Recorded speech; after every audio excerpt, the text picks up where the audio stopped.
अनंत काल तक विराजमान एक ही निकुंज की सैया पर पहचान नहीं हुई प्यारी जू प्यारे जू में। मिलन की तो बात जाने दो, अभी पहचान ही नहीं हुई। क्यों? बोले नयो नेह, अभी नया नया प्रेम हुआ है। कैसे कोई समझेगा?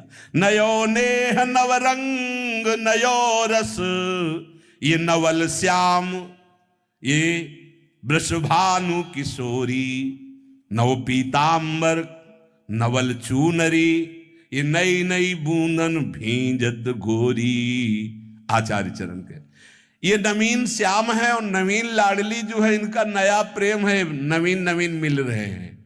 कैसे कि बुद्धि काम करेगी किसी की? यहां बुद्धि जब लय हो जाती तब वहां जो बुद्धि प्राप्त होती वो हरिवंश बुद्धि होती, हरिवंश नेत्र होते, हरिवंश मन होते, हरिवंश प्राण होते, हरिवंश आत्मा होते, तब हरिवंश का ये विलास अनुभव में आता है।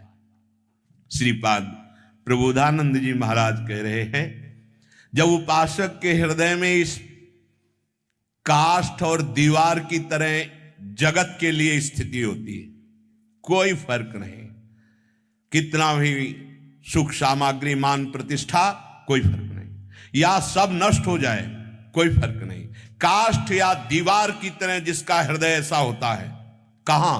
जगत को लेके, और प्रभु की तरफ बहा घूमता है हृदय। यह हमारा उल्टा हो जाता है। प्रभु की तरह काष्ठ क्यों? प्रभु की तरफ काष्ठ की तरह, दीवाल की तरह, कोई फर्क नहीं पड़ता। प्रभु के लिए कभी एकांत में रोना नहीं आता, लेकिन थोड़ी भी हमारी भोग सामग्री नष्ट हो जाए तो चिल्ला चिल्ला के रोने लगेंगे। थोड़ा भी प्रिय वस्तु व्यक्ति शरीर का वियोग हो जाए तो प्राण त्यागने की स्थिति आ जाती है। अभी ऐसा है, जबकि इसका बिल्कुल उल्टा होना है। जगत की तरफ से काष्ठ और दीवार की तरह, दुरादपास स्वजनान सुखमर्थ कोटिम सर्वेषु साधन वरे चिरम निराशा, तब बरसंत में वो सहजाद्भुत सौख्य धाराम श्रीराधिका चरण रेणु महामिस्मरामी। अब उस उपासक के हृदय में ऐसा प्रेम उछलता है कि वो नेत्रों से अश्रुधारा के रूप में प्रवाहित होता है। कभी कभी कंप होने लगता है, कभी रोमांच होता है, कभी पसीना आने लगता है, कभी वो भूमि पर एक कदम चलने की सामर्थ्य नहीं रह जाती, बैठ जाता है, गिर जाता है, लौटने लगता है, बार बार लंबी सांसें लेता है, और ऐसे भावों का विकास होता है अंतिम कि मूर्छा जाती है, मृत्यु दशा तक आ जाती। मरना नहीं होता, मृत्यु दशा तक आ जाती। ये बड़े महापुरुषों में प्रकट होता है। इस प्रकार की स्थिति जिसे उत्तम निजानंद कहते हैं, ये वृंदावन प्रदान करता है। ध्यान दीजिए, इस प्रकार की महाप्रेममयी स्थिति जिसे निजानंद कहते हैं, ये आनंद वृंदावन प्रदान करता है। इसीलिए कह रहे हैं वसताम राति वृंदाटवीयम, तुम अपने हृदय में रति करो, प्रीति करो कि मुझे वृंदावन वास मिले। चलो, अखंड वास नहीं तो एक दो रात्रि जो भी आपको आने को मिले, यहां दर्शन करो, अपने मन में वृंदावन को बसाओ, और जब बाहर जाओ तो इसी वृंदावन का चिंतन करो, वृंदावनेश्वरी का नाम जप करो, वृंदावनाधीश्वर युगल सरकार की सेवा विराजमान कर लो, यही प्रेम प्राप्त हो जाएगा। कितनी भी दूर हो, वृंदावन से दूर नहीं हो। हमारे प्रियालाल, हमारा वृंदावन, ये सब चिदानंद है। पर ये प्राप्त तभी होगा जब आप अपने मन को, अपने प्राणों को, अपने शरीर को, सारी क्रियाओं को, संबंधी भावों को सब प्रभु के चरणों में समर्पित कर दोगे। क्या बिगड़ जाएगा? सब छूटने वाला है। उन्हीं के बीच में तुम रहो, उन्हीं से प्यार करो, लेकिन भगवत भाव से करो।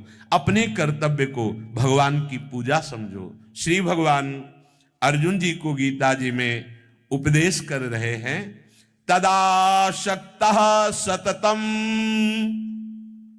कार्यम कर्म समाचर, अशक्तो ह्याचरन् कर्म परमाप्नोति पुरुषः। हे अर्जुन, तुम निरंतर आसक्ति रहित होकर कर्तव्य कर्म को करो। अब यहां ध्यान देना है, जब हम व्यवहार का कर्तव्य कर्म कर रहे हैं तो नहीं, आसक्ति नहीं, लेकिन जब हम प्रभु की सेवा कर रहे हैं तो आसक्त होके करना है। वो भी प्रभु को समर्पित करना है, लेकिन सामने परिवर्तनशील पदार्थ है और परिवर्तनशील शरीर है, इसलिए आसक्त नहीं होना।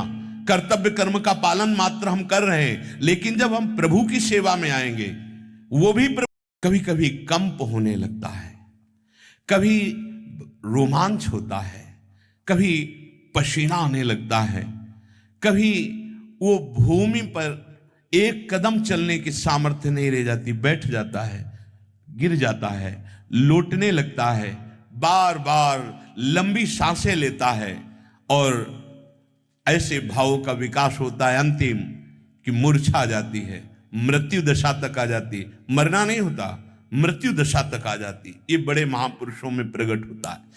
इस प्रकार की स्थिति जिसे उत्तम निजानंद कहते हैं, ये वृंदावन प्रदान करता है। ध्यान दीजिए, इस प्रकार की महाप्रेममयी स्थिति जिसे निजानंद कहते हैं, ये आनंद वृंदावन प्रदान करता है। इसीलिए कह रहे हैं वसताम राति वृंदाटवीयम, तुम अपने हृदय में रति करो, प्रीति करो कि मुझे वृंदावन वास मिले। चलो अखंड वास नहीं तो एक दो रात्रि जो भी आपको आने को मिले, यहाँ दर्शन करो, अपने मन में वृंदावन को बसाओ और जब बाहर जाओ तो इसी वृंदावन का चिंतन करो, वृंदावनेश्वरी का नाम जप करो, वृंदावनाधीश्वर युगल सरकार की सेवा विराजमान कर लो, यही प्रेम प्राप्त हो जाएगा। कितनी भी दूर हो, वृंदावन से दूर नहीं हो।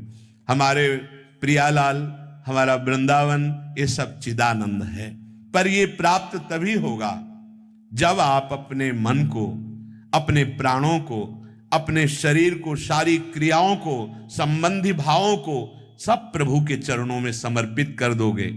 क्या बिगड़ जाएगा? सब छूटने वाला है।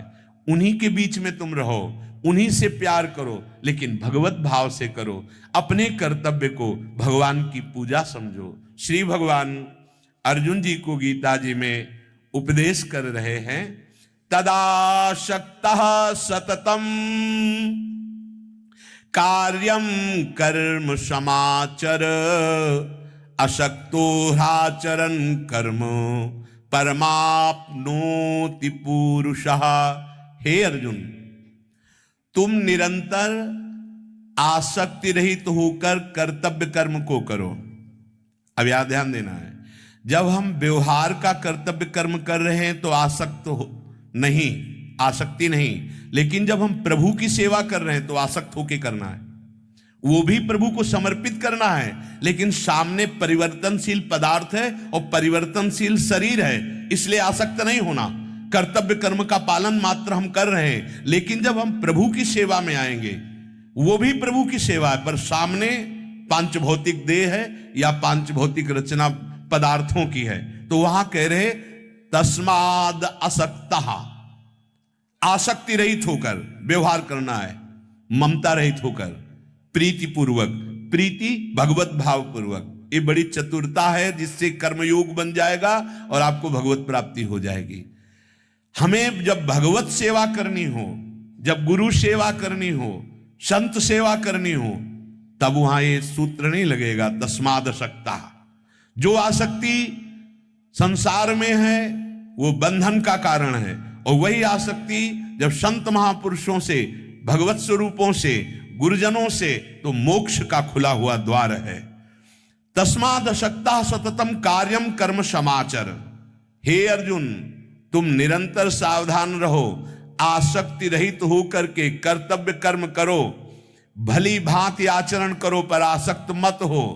आसक्ति रहित होकर जो कर्म करता है, असक्तो ह्याचरन् कर्म परमाप्नोति पुरुषः, वो पुरुष भगवत प्राप्त हो जाता है। कितना सरल बताया भगवत प्राप्ति को।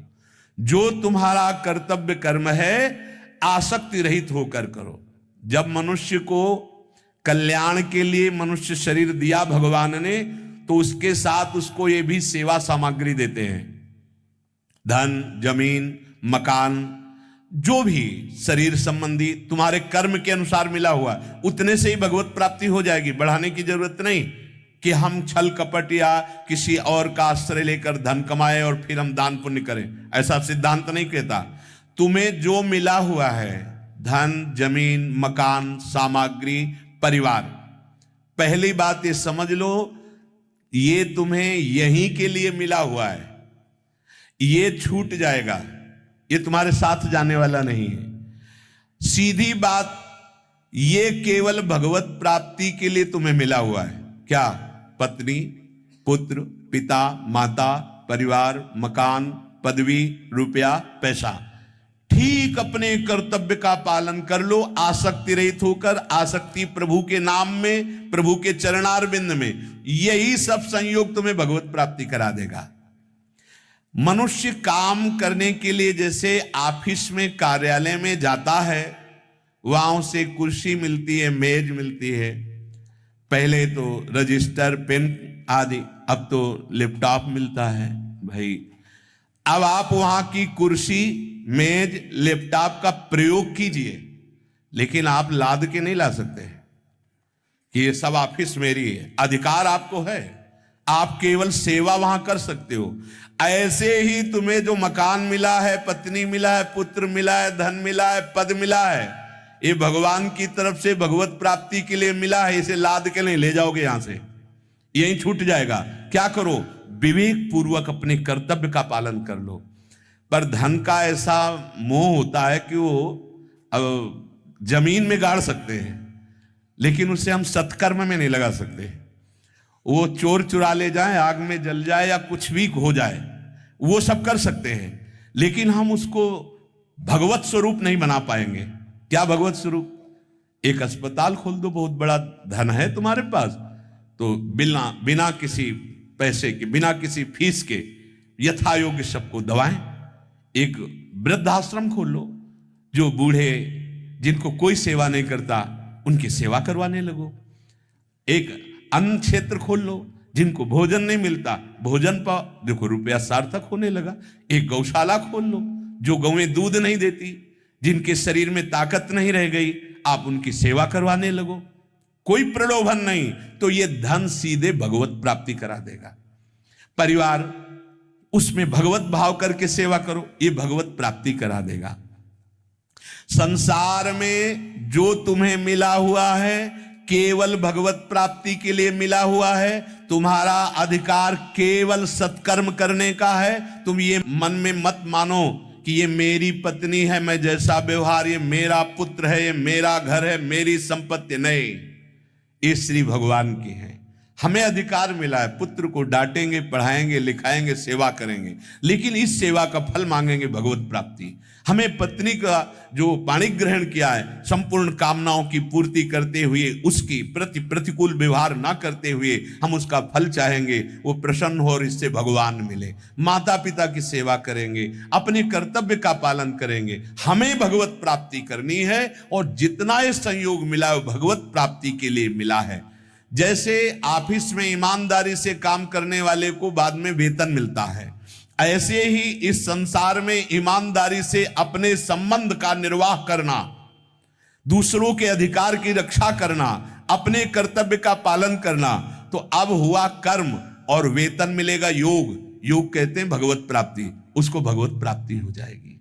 श्री भगवान कहते हैं कि इस तरह का केवल हम तुम्हें ही उपदेश नहीं कर रहे, कर्मणैव ही संसिद्धि मा स्थिता जनकादयः लोक संग्रह में वापी संपश्यन कर तुमर्हसी। हे अर्जुन, महाराज जनक जैसे ज्ञानी, उन्होंने भी इस कर्म का अनुष्ठान किया है, कर्मयोग का, और परम सिद्धि को प्राप्त हुए हैं। इसलिए जिनके लिए कोई कर्म करना आवश्यक नहीं है, वो भी लोक संग्रह के लिए बिल्कुल वैसे ही कर्म करें जैसे अज्ञानी करता है। अज्ञानी अज्ञान पूर्वक करता है, पर ज्ञानी उसको कर्तव्य मानकर फल की आकांक्षा रहित होकर जगत मंगल के लिए करता है। निष्काम कर्म करने के लिए सबको आदेश भगवान कर रहे हैं। चाहे आप भगवत प्राप्त हो गए हो, चाहे आप बोधवान हो गए हो, तो भगवान कह रहे हैं आप हमारी आज्ञा का पालन करो कि लोक संग्रह के लिए तुम आदर्श हो। बड़े जन जो आदर्श आचरण करते हैं, छोटे जन वही अनुकरण करते हैं। यद्यपि उनके लिए अब कोई कर्तव्य, पीछे कह दिया, जो अपने आप में संतुष्ट रहते हैं, अपने आप में रमण करते हैं, उनके लिए कोई कर्तव्य नहीं, पर उनके लिए भी भगवान यहां कह रहे जैसे जनक आदि महान ज्ञानी कर्तव्य कर्म का पालन कर रहे हैं, उनको कोई कर्तव्य कर्म की आवश्यकता नहीं, वो कर रहे हैं लोक संग्रह के लिए। लोक संग्रहम, वो आदर्श महापुरुष हैं। ऐसे ही सबको अपने कर्तव्य कर्म का पालन करना है। यद्यदाचरति श्रेष्ठस् तत्तद्देवेतरो जनः स यत् प्रमाणम कुरुते लोकस्तदनुवर्तते। हे अर्जुन, श्रेष्ठ मनुष्य को चाहिए कि बहुत सावधान होकर कर्म करे, क्योंकि वो जो जो आचरण करेगा दूसरे लोग उसका अनुकरण करने लगेंगे। बहुत सावधान। ऐसा नहीं कि आप मन सिद्ध हो गए तो मनमानी आचरण करोगे। एक तो मन रह ही नहीं गया तो मनमानी आचरण क्या होगा। लेकिन अगर कोई ऐसा मनमानी आचरण करता है और अपने को सिद्ध कहता है तो वो नहीं है, क्योंकि सिद्ध वही हुआ है जो शास्त्र सम्मत चला है। जब परिपक्व हो गया तो उसका स्वभाव वही बन गया है, उससे कभी धर्म विरुद्ध आचरण हो ही नहीं सकता। भगवान कह रहे हैं, हे अर्जुन, श्रेष्ठ मनुष्य जो जो आचरण करता है दूसरे मनुष्य आंख मूंद कर वैसा ही करते हैं। इसलिए वो जो प्रमाण कर देता है वही दूसरे मनुष्य मानकर वैसा आचरण करते हैं। तो श्रेष्ठ पुरुष को चाहिए कि ऐसे आचरण करे जो इससे सबका मंगल हो, कहीं कोई ऐसा आचरण न बन जाए। यद्यपि उसके लिए कोई शास्त्र शासन नहीं जो सिद्ध हो गया है, पर भगवान उसे आदेश कर रहे कि तुम्हारा अनुगमन दूसरे लोग करेंगे, वही आचरण करो जिससे परम मंगल जगत का हो। श्री भगवान कहते हैं कि मेरे लिए क्या कोई कर्म है क्या? न मे पार्थास्ति कर्तव्यम त्रिषु लोकेषु किंचन नानवाप्तम अवाप्तव्यम वर्तेव च कर्मणि। देखो अर्जुन, मुझे तीनों लोकों में ना तो कुछ करना है और ना कुछ पाना है, लेकिन मैं फिर भी कर्म करता हूं। भगवान कह रहे मेरे लिए कोई अप्राप्त नहीं है, क्योंकि मैं ही मैं हूं और मेरे लिए कुछ करना नहीं है, पर मैं करता हूं। कर्तव्य कर्म में मैं लगा ही रहता हूं। जब देवर्षि नारद जी द्वारिकाधीश जी की दिनचर्या देखने गए तो हर महल में अलग अलग दिनचर्या करते भगवान पाए गए। कहीं हवन कर रहे हैं, कहीं संध्या कर रहे हैं, कहीं गौदान कर रहे हैं, कहीं मंत्रणा कर रहे हैं, विविध प्रकार से। भगवान कह रहे हैं कि मेरे लिए कोई कर्म नहीं है, मेरे लिए कोई कर्तव्य नहीं, फिर भी मैं करता हूं। तो ऐसे ही जो मेरे को प्राप्त हो गए हैं उनको भी चाहिए कि वो ऐसे कार्य करें जिससे जगत मंगल हो, जिसका अनुकरण करके लोगों का अध्यात्म पुष्ट हो, लोग परम मंगल को प्राप्त हो। यदि हम वर्तेयम जातु कर्मण्य तंद्रितः मम वर्तमान वर्तन्ते मनुष्याः पार्थ सर्वशः।